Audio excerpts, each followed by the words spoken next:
मत्ती रचित सुसमाचार चैप्टर 15।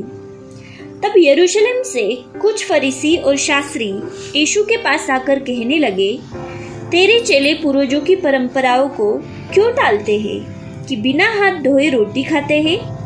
उसने उनको उत्तर दिया, तुम भी अपनी परंपराओं के कारण क्यों परमेश्वर की आज्ञा टालते हो? क्योंकि परमेश्वर ने कहा है, अपने पिता और अपनी माता का आदर करना, और जो कोई पिता या माता को बुरा कहे वह मार डाला जाए।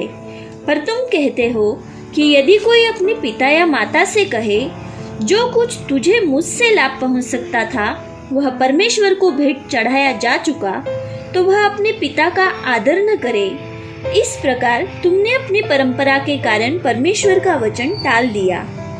हे कपटियों, यशायाह ने तुम्हारे विषय में यह भविष्यवाणी ठीक ही की है।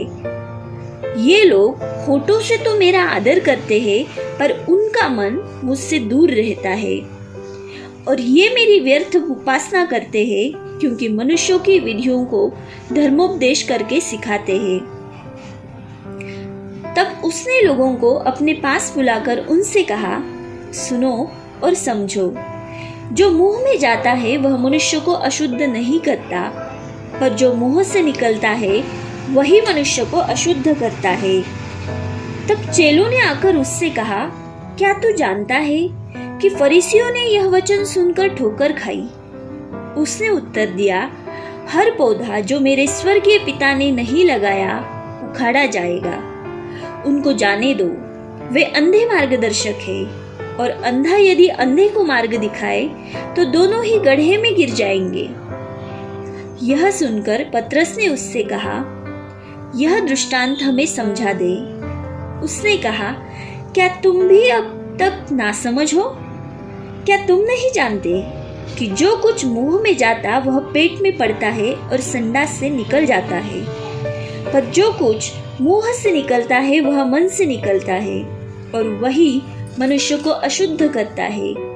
क्योंकि बुरे विचार, हत्या, परस्त्रीगमन, व्यभिचार, चोरी, झूठी गवाही और निंदा मन ही से निकलती है। ये ही है जो मनुष्य को अशुद्ध करती है, परंतु हाथ बिना धोए भोजन करना मनुष्य को अशुद्ध नहीं करता। यीशु वहां से निकलकर सूर और सैदा के प्रदेश की ओर चला गया। उस प्रदेश से एक कनानी स्त्री निकली और चिल्लाकर कहने लगी, हे प्रभु, दाऊद की संतान, मुझ पर दया कर। मेरी बेटी को दुष्टात्मा बहुत सता रहा है। पर उसने उसे कुछ उत्तर न दिया।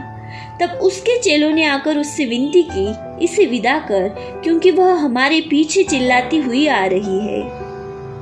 उसने उत्तर दिया, इस्राएल के घराने की खोई हुई भेड़ों को छोड़ मैं किसी के पास नहीं भेजा गया। पर वह आई और यीशु को प्रणाम करके कहने लगी, हे प्रभु, मेरी सहायता कर। उसने उत्तर दिया, लड़कों की रोटी लेकर कुत्तों के आगे डालना अच्छा नहीं।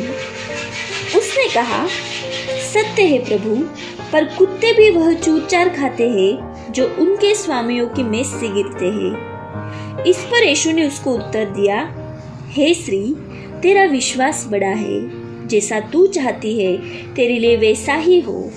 और उसकी बेटी उसी घड़ी से चंगी हो गई। यीशु वहां से गलील की झील के पास आया और पहाड़ पर चढ़कर बैठ गया। तब भीड़ पर भीड़ उसके पास आई।